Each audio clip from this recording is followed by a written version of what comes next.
Hi everyone, my name is JP and this is the Radical Adventist Project.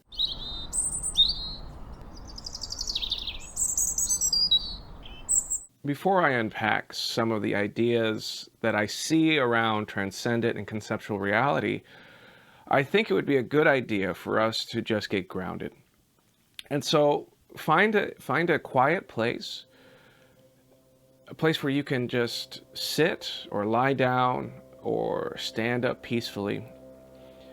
And we're going to take 5 deep breaths. Fully in, out. Fully in, out. Fully in, out. Fully in, out. Fully in, out. And I want us to think about gratitude, thankfulness. I'm thankful for life.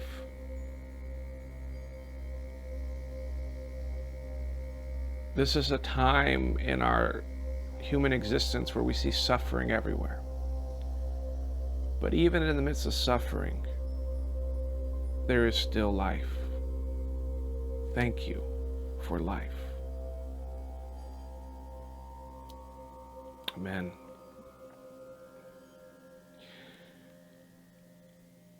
So, I've been working on this concept as I've been thinking through my readings of Scripture, my interactions with other people, other faith groups, and my own practices, meditation, prayer life. And a consistent conversation in a lot of practices is being present, being in the moment. For anyone who is striving for or practicing towards increased focus, more attentiveness, a more dedicated spiritual life or relationship with God, you have run up against the wall, or at least the terminology that is presence, the moment, being present. This is a very difficult concept. It seems simple at first, but then when you try to really conceptualize what does it mean to be present, we instantly run up against distractions. In our mental practices, we find ourselves thinking about the future. What am I going to do? What am I going to eat? What are my problems I need to solve? Or we start thinking about the past. It may be remorse. Oh, I wish I hadn't done that. Or I forgot to do this thing. Or I really feel excited about this moment. And we're constantly warring against these two trajectories, our past and present, our past and future trajectories. And so the goal is really to come into the place of the middle, that present moment where you're kind of experiencing both of these trajectories, but not really engaging actively in pursuing the trajectories. And in my thinking about this, it led me to a potential possibility. And I look forward to your comments. I'm really developing this, and so I'm happy to be wrong. I think it's an exciting venture nonetheless. Perhaps the present moment isn't necessarily this time of absence. I would like to suggest that it is really the convergence of your past and your future into your present moment, into the time space you are now in. You actually exist constantly in a present moment, a consistent tension between your future and your past, a reflection on what has happened and what will be, probability and history. And with this, I would like to suggest that there is also another aspect of time that we don't really put much attention to. And I've called it vertical time. or perhaps maybe vertical perception may be a different way about it. And the reason why perception may be a better way of understanding time is because it is not quite clear that we are on a linear path of time. Now, I'm going to drop in the description below a couple different time theories that are that are heavily discussed within the scientific communities. And of course, there are a bunch of divergences, a bunch of subtopics, and even new concepts and ideas, especially with quantum theory, multiverse, some of the other things that are going around. And if you have experience in this stuff, please share in the comments so that we can all grow and learn together. There are concepts that allow for both the past, the present, and the future to happen at once in a continuum. And this isn't some crazy idea. I'm going to link in some of my favorite videos kind of describing this theory, and it comes from Einstein and some of the ramifications of his relativity theory. And if this is the case, this seems to correlate very nicely with the practices that we perform in order to bring ourselves into attentiveness, into focus, or perhaps, if you use some other terminology, into presence or the moment. That is, we are experiencing ourselves as we are. And as we are is a convergence of our past and our future. The vertical aspect conveys our attentiveness to things that are beyond our comprehension. Now, this vertical concept is perhaps a little bit deceiving, because I perceive the vertical as something that actually rotates and moves. I think of it as something that allows us to do our science, our analytics, our reason, the abstract concepts of ethics and morality. We are striving towards the edges. It is not so much a reflection on the past or the future, but a reflection on our edges. So our edges all around us, thus the picture that I have drawn.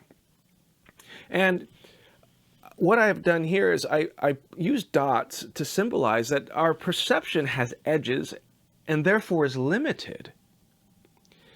That is, we can always find more questions beyond the solutions that we find. And this is a positive thing.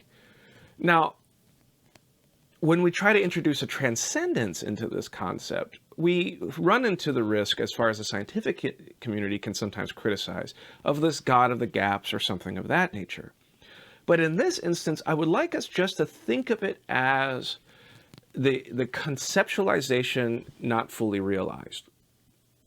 There's something beyond us that we haven't fully realized yet. And therefore, we can safely place it in a transcendent, unaccessible.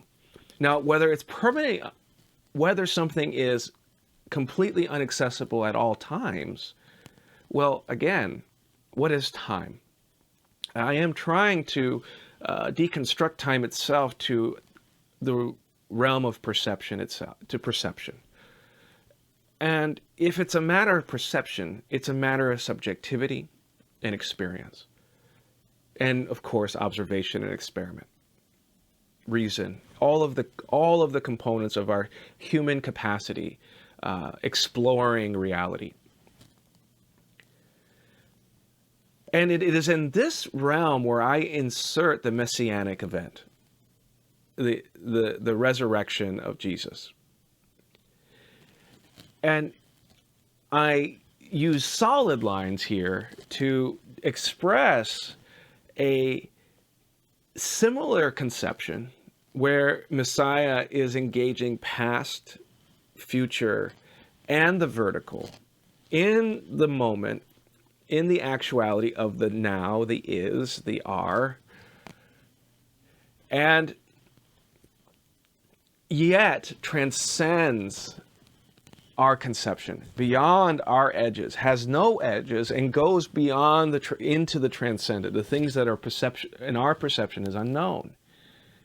And what's exciting about this moment is that if there is something, someone, a being or a conceptualization that can transcend the edges of our perception, then it is also likely that our vertical reflections can intersect at some point with that transcendent view, with the view that could also go beyond our edges.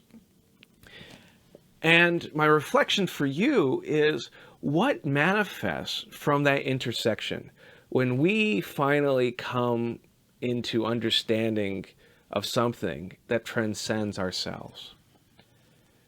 It manifests in many powerful ways, and we see different conceptions of this all across the world.